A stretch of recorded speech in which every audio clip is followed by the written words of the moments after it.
So this is training video number 2.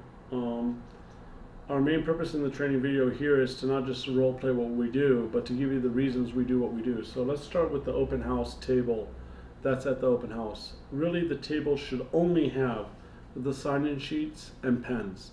No purses, no cell phone, no keys, no business cards from any agent who visited. So some agents visit and leave a business card there. Take that business card away. We have what's called preferred lenders. Preferred lenders will either give us what they called their lender application sheet or their rate sheets. Lender application is if the buyer writes out this information, the lender can tell them how much his payments will be.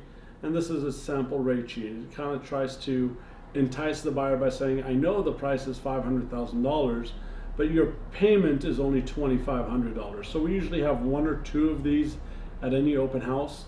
And buyers do want to see these, but we don't want to place them here with the flyer.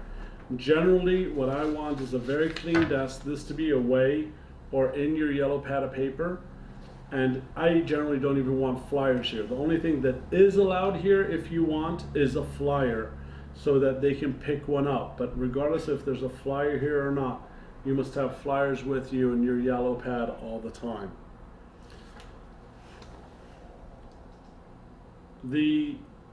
One of the most important things at the open house is you can be sitting down, but as anybody approaches you, you want to stand up while keeping eye contact with them, grabbing a flyer and having an outstretched hand. So as they're approaching you, they're approaching a smile and an outstretched hand, and the first words out of your mouth is, welcome, thank you for coming. Period. So we don't want to say hello, how are you, or anything, but welcome and thank you for coming. Now, in your open house, this really is ideally how you have. Victoria has her script on top, yellow pad of paper to make any notes for the developer to know, any comments anybody makes, we want to make notes. And obviously if anybody wants to write an offer, we want to get his name and phone number immediately. We don't want to rely on the open house sign-in sheet because sometimes it's illegible, sometimes they write the wrong numbers, surprisingly. So if anybody's interested, we want to ask them again, what's your name and phone number? And even if it says, oh, it's in the sign-in sheet, just say, do you mind giving it to me again? Because that's really why we have a pad of paper.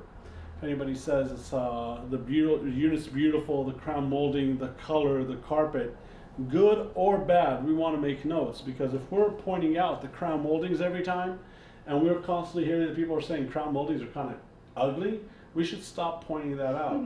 And if we're not pointing out the refrigerators, and everybody who walks in says the refrigerators are amazing, we should start pointing out the refrigerators. So the feedback's very important as well for the developers, because many of my developers have more than one development. They want feedback to know what to emphasize in the future.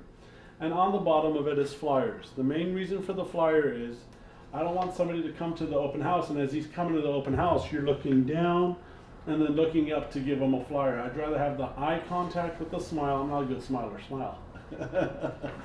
And the flyer as they walk in.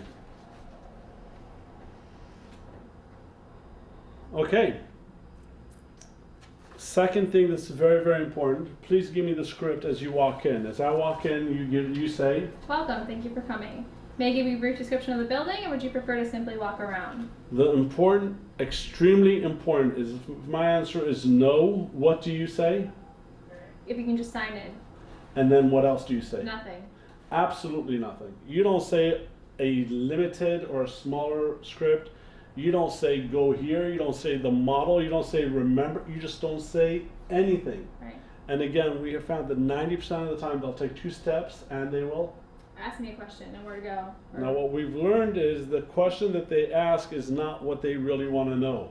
They're subconsciously changed their mind and do want the description. So they ask a question and then you go into the script, regardless of what the question is. Exactly. Now you'll find out that 99% of the time, whatever question they ask and you've given them the script, they won't come back with the same question. And if it was that important, of course they would. They'd be like, I didn't ask that. Tell me about the parking. Right. But almost always they never go back to the parking. What they really want is a script.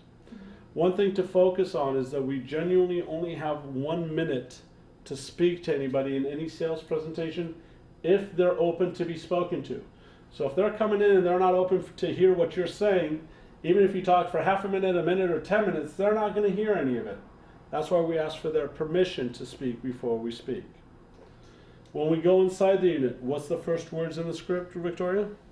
May I give you a brief description of the amenities in the model? Beautiful. And if the answer is no, I say nothing. exactly. You don't say, well, go into the living room, or just in case, because you're bothering them. They have expressed their desire not to be bothered. And again, we're trying to create an environment to maximize potential for an emotional attachment between the buyer and the property. And if they want that attachment to be unhindered and unaggressive, we want to give them that type of environment. And if they have any questions, they'll come back to you. So again, if you say, do you want a description, and I say no, just say great, walk on in. Not great, but if you have any questions, ask me later. In the model unit, again, you must have a pad of paper for any comments, and you must have a flyer. Victoria, what's the number one thing a non-licensed agent cannot do? We cannot quote prices. So what do you do? If I come into a unit, or I'm in the building and I say, hey, this is a beautiful unit, where am I? And you say unit number 30, and I say, well, how much is it? What do you have to do? Price is right here on the back of the flyer. Absolutely correct. And that's why you have extra flyers. Even if they have a flyer, you don't want to impose their space and say, on your flyer it says, you want to just hand them another flyer and says, like it says here, number 30 is $400,000, or $1.2 million in your case. Okay, sales opportunity number 3. When somebody comes down the elevator and you're sitting down, what are you supposed to do?